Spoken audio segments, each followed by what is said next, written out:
Case who thinks he's Napoleon. Huh? Yes, I am Napoleon, right? And the next thing, the guys in the white coats come and take him away, put him in a rubber room. He's crazy. He's nuts. Why? Because he thinks he's somebody that he's not. Something that he has no qualification, no background, no reason. Huh? There's so many examples of people who think that they're somebody they're not. Well, guess what? Everybody thinks they're somebody that they're not. Because they accept these designations that are based on mental concoction only. And then they, even worse, they base their actions and their plans on these concocted ideas of who they are. And because of this, everything they do becomes a failure. And then they wonder, why am I failing again and again? Huh? Why am I so frustrated? Why am I so unhappy? Huh? Why am I fighting with everybody? Why am I suffering so much? Huh? Well, it's simple. Everything you're doing is based on a false premise. Illusion. A false sense of identity. A false sense of purpose. So if we try to do something that is false, how can we be successful? We're going to run into obstacles. We're going to fail again and again and again. This is the story of material life. This morning I was posting something and I told that story of the old man and the king. The guru says to the king, you know, you should really pursue spiritual enlightenment while you're still young and strong. And the king says, no, this is the time for material enjoyment. Then later on, when I'm old, then I can do sadhana and become enlightened and all that. So the guru says, but you don't understand. If you don't change your desires now, in old age you won't be able to change. And you're still going to be lusty, but you won't be able to do anything about it. And you'll be defeated and frustrated by the forces of material nature. The king still wasn't convinced. So the guru says, okay, now I'll set up a demonstration and prove it to you. Just give me a few days. And the king said, all right. So a few days later, the guru came back to the king. And he said, okay, I'm ready. I want to show you something. So he took the king into a room. And here was an old man, a prominent citizen in the kingdom. He's on his deathbed. He's going to die in a few days. So the king and the guru come in the room and they stand on one side of his bed. And he's talking back and forth with the king. And after a few minutes, the guru whispers in the king's ear, now watch. Watch very carefully. And just then, the princess, the king's daughter, comes in the other side of the room and stands on the other side of the bed. And the old man is talking with the king. Right? But as soon as the young girl comes in the room,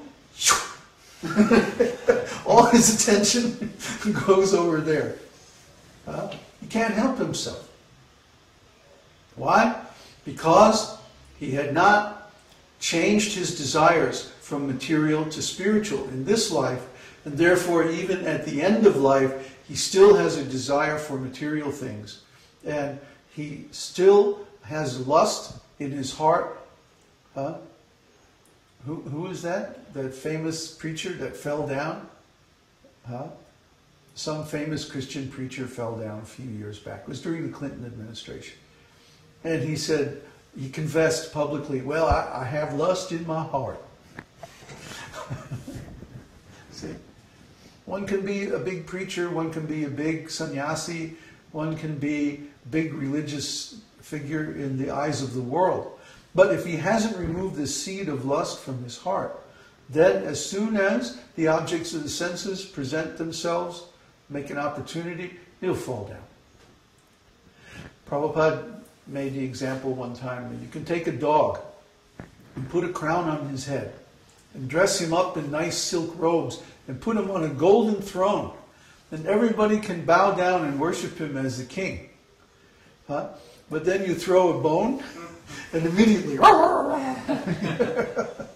he's going to act just like a dog. You can't change his nature, because he doesn't know how. But we know how. We have the method, by chanting the holy name. Krishna uses the word here.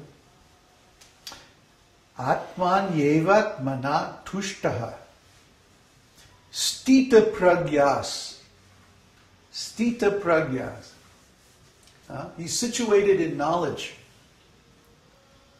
Stita prajñas. Okay? So one who is situated in knowledge, transcendental knowledge, not ordinary knowledge. No. He is in a position to know his real self, his real identity. And what is that real identity? I am a servant of Krishna. I am a servant of God.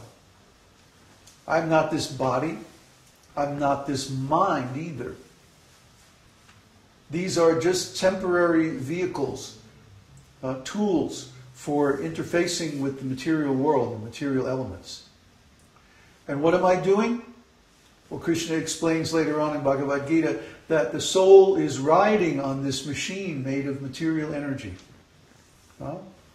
We're riding on this machine, the material body. And the material body has both gross and subtle components. The body of flesh and bones and muscles and so on, this is the gross part. But then the mind, the intelligence, and the false ego, this is the subtle part. If we have knowledge, if we have real transcendental knowledge, if we're stita prajna, we're situated in knowledge, then we know that none of this body is ourself. Not the gross part nor the subtle part either. That only pure consciousness is the symptom of the soul. And this consciousness is not subject to any material coloring. If we only focus our consciousness on the material senses and their objects, then the consciousness becomes covered by material qualities. Just like if we take a mirror and we use the mirror to reflect something dark and ugly, then the mirror also becomes dark and ugly. But if we turn our consciousness towards Krishna, and by the power of His holy name we use it to think of Him all the time, then our consciousness also develops spiritual qualities. Just like if I take the same mirror and turn it toward the sun, now it begins to shine like the sun. Very beautiful. So we can understand then that consciousness is neutral. Actually, consciousness is transcendental. And when consciousness is fixed on an object of the same transcendental quality, which can be our own self, our own consciousness, or the Paramatma, the presence of the Lord within the heart, or the Supreme Personality of Godhead, Bhagavan, the same Bhagavan who is speaking here, is accessible to us through this transcendental knowledge. And by hearing this transcendental knowledge from Bhagavad-gita and from someone who knows Bhagavad-gita, then we can understand the real situation of the soul. We can understand our real identity, our eternal identity, permanent, without any relation to this body. Just like if I say the soul and the personality of Godhead are eternal. That's an absolute truth. That's always true. No qualifications, no conditions. Absolute. So similarly, if I say, I am a servant of Krishna, that's always true. There's never any time when it's not true. So that is real ego. That is real identity. That is stita prajna. That's being situated in knowledge. If we think like that, if we think from that sense of identity, and then begin to make our plans with our intelligence and our mind based on that idea that I am the servant of Krishna, That is Krishna consciousness. See? And not merely reciting some books or, putting on some robes and tilak and, outwardly accepting the signs of the devotee. That's not being a devotee. That might be the beginning of being a devotee. But the real thing that makes a person a devotee is to think, accept the false ego, kicked out, and the real ego that I am a servant of Krishna. That's who I am. I'm not a servant of anyone else. Maybe my spiritual master, but I'm servant of Krishna, primarily. So this is my eternal identity. And then if I start making my plans for my